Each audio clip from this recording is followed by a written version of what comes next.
Olá, com vocês, professor Hernaldicas. Estamos com um curso completo, gratuito, para que você arrebente na prova do Enem, na prova de interpretação de texto. Porque o gênero textual, ele está presente nos grandes vestibulares, não é?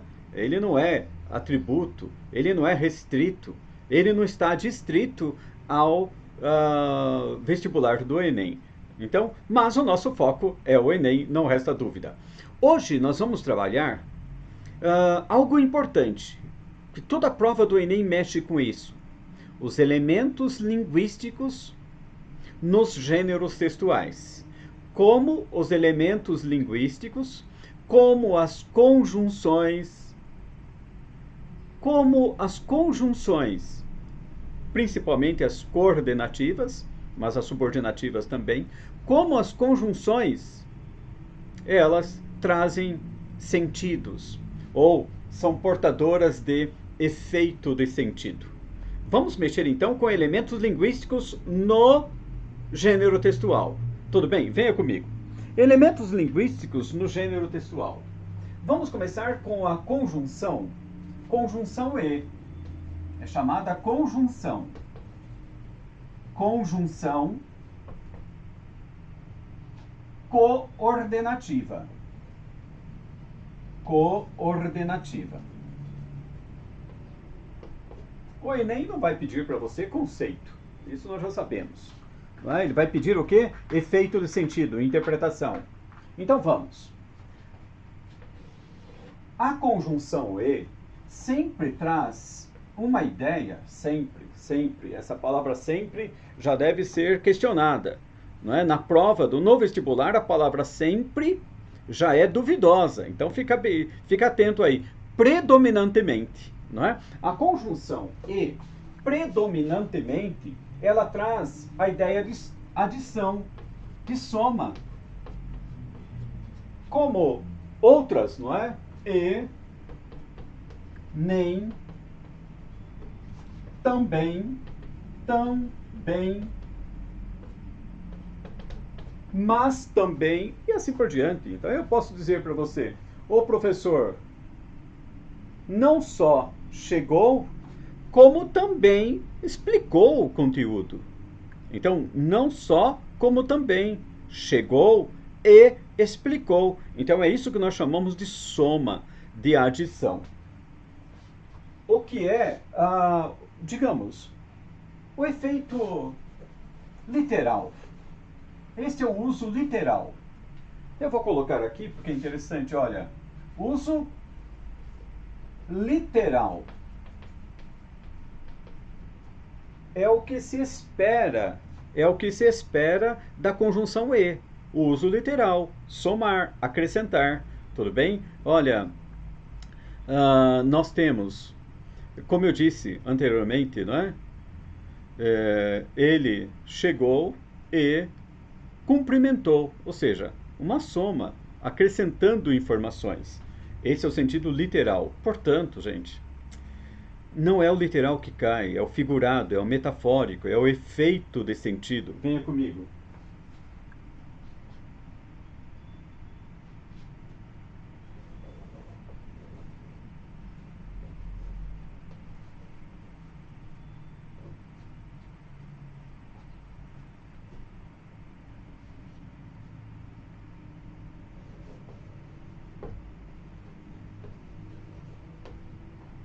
Isso que vai ser importante na interpretação da prova do Enem. Ele estudou, vírgula, e foi mal. Você percebe, querido e querida, você percebe que este E, ele já é bem diferente.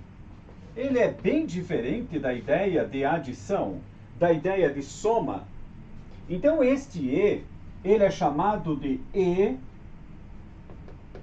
adversativo.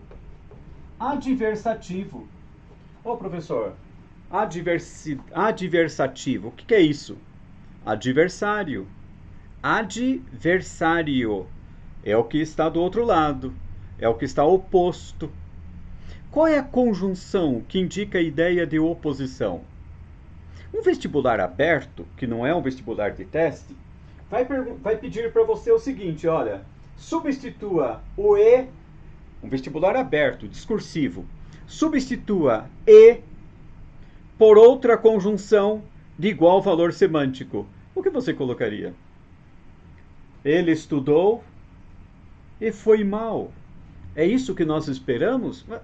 Não é o que nós esperamos de alguém que estuda, não é mesmo? De alguém que estuda. Então esse E não tem valor de soma, tem valor de oposição. Adversativo, adversário, é o da oposição. Significa o mas. Tudo bem? Já caiu um exercício no Enem, faz muito tempo. Porque sempre o Enem coloca elementos linguísticos. Então, os valores das conjunções são valores importantes para vocês. O Enem colocou assim, um poema do Drummond. No entanto que o poema cai sempre. Todo ano esse gênero textual poema cai sempre. Vamos analisar um poema daqui a pouquinho. Colocou assim: o amor é grande e cabe neste colchão de amar.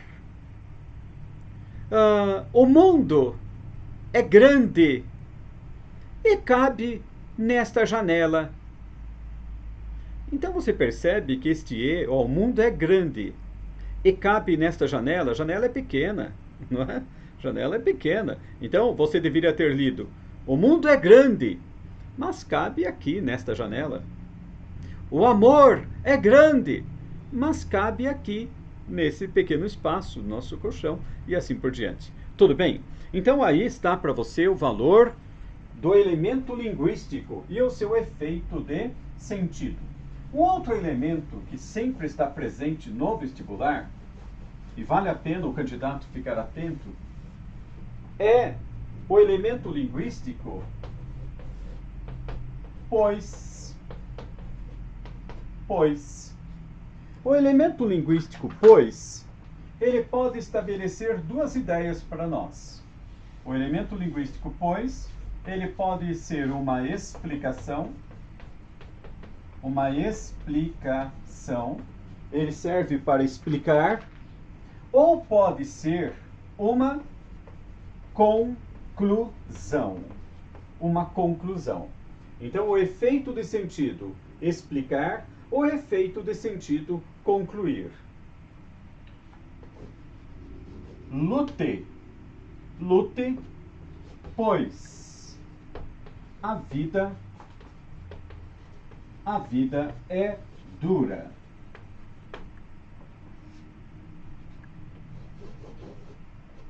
A pandemia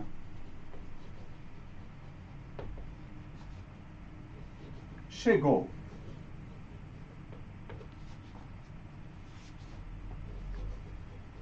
Devemos, pois,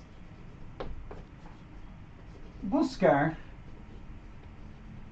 o isolamento. Então, dois exemplos aí para você perceber bem aquilo que nós chamamos de efeito de sentido. Lute, pois. E aqui também nós temos o pois. Porém, um vai ter a ideia de explicação e a outra vai ter a ideia de conclusão. Hernaldicas.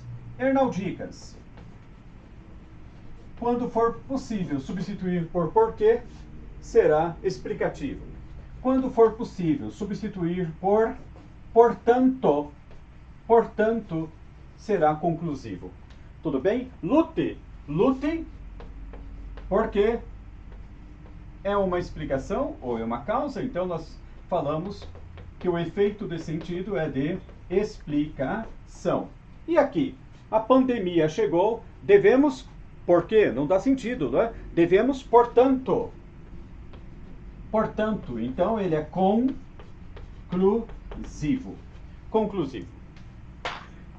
Vamos para a parte prática, então? Então, olha, são vários elementos. Hoje, aqui na minha lousa, eu fico com esses dois. Depois eu vou colocar para vocês o porquê, né, outros valores semânticos aí, mas hoje vamos trabalhar o gênero textual. Vamos para a minha lousa, para a minha tela, e vamos já explorar essa questão no próprio exercício. Ótimo. Pega aí este poema. Vamos. Tarefa: morder o fruto amargo e não cuspir, mas avisar aos outros quanto é amargo. Cumprir o trato injusto e não falhar, mas avisar aos outros o quanto é injusto. Sofrer o esquema falso e não ceder, mas avisar aos outros quanto é falso. Dizer também que são coisas mutáveis, e quando em muitos a não pulsar, do amargo, injusto e falso por mudar, então confiar a gente exausta o plano de um mundo novo e muito mais humano. Então o autor aqui, ele explora uma ideia. Primeiro tem o título, e é importante que você mire bem, tem um título. Qual é o título? Se eu perguntasse para você, qual é o título? Qual é o título? Que título é esse, tarefa? Ah, então, esse é o título. E qual é a tarefa? Qual é a tarefa? A tarefa vem por meio do verbo avisar, avisar aos outros. O eu lírico possui uma tarefa, porque ele deu um título para o seu poema. Tarefa. Qual é a minha tarefa? Avisar os outros, avisar os outros, avisar os outros, e assim por diante. Mas avisar, quem avisa, avisa alguém sobre ou de alguma coisa. Então o verbo avisar, quem avisa, avisa alguém sobre ou de alguma coisa. Então vamos à leitura do poema. Morder o fruto amargo e não cuspir. O que nós temos aí? Nós temos aqui morder o fruto amargo e não cuspir. Interprete o texto, por favor. Aceitação do que é imposto. Eu tenho que cumprir isso. As pessoas, as autoridades, o sistema me obriga a morder o fruto amargo e não cuspir. Mas eu, dentro de mim, tenho mas. Tenho mas. Mas eu vou avisar os outros o quanto é amargo. Me obrigam a cumprir o trato injusto e não falhar. Olha o que eles me obrigam. Mas qual é a minha tarefa? A minha tarefa é avisar. Portanto, eu preciso me contrapor. É o chamado mas adversativo. Mas avisar aos outros o quanto é injusto. Meu querido e minha querida, veja aí, vestibulando, qual é o argumento mais forte? O mas. Você se lembra da crônica ali do Machado de Assis que nós analisamos? Mas é a reconstrução. O elemento coesivo mas estabelece a argumentação do mais forte, do título do poema, mas avisar. Mais um. Sofrer. Sofrer o esquema falso e não ceder. É o que pedem para nós. Mas o que o poeta está querendo? Ele está querendo avisar, mas avisar os outros o quanto é falso. E o vestibular fez aqui, foi a prova do Enem também, na organização do poema, os empregos da conjunção mas articulam, para além de sua função sintática, articulam o quê? Só ligação, oposição, introdução do argumento, reforço da causa, intensidade dos problemas. Vamos fazer análise então? O mas, a ligação entre verbos semanticamente semelhantes, aí você percebe que não é só uma ligação, evidentemente, nós temos aí um argumento, não é? Um argumento de oposição. Então não é ligação, é uma oposição. Na alternativa B, diz assim para nós, alternativa B, oposição entre ações aparentemente inconciliáveis. Eu gostei disso daqui, de oposição, porque o mas indica oposição. Mas essa outra parte do exercício, eu não gostei, porque disse assim, entre ações aparentemente inconciliáveis. Então, aparentemente inconciliáveis, é difícil você falar, não é, de que elas estão aparentemente inconciliáveis. Por quê? Porque a natureza do exercício, ela mostra justamente aquilo que, evidentemente, nós temos aí a ideia de eu posso avisar aos outros o quanto é amargo, eu posso avisar aos outros o quanto é injusto, eu posso avisar os outros o quanto é falso. Então, essa oposição entre ações aparentemente inconciliáveis, o que nós temos aí como distrator, está aqui o distrator é para distrair o candidato.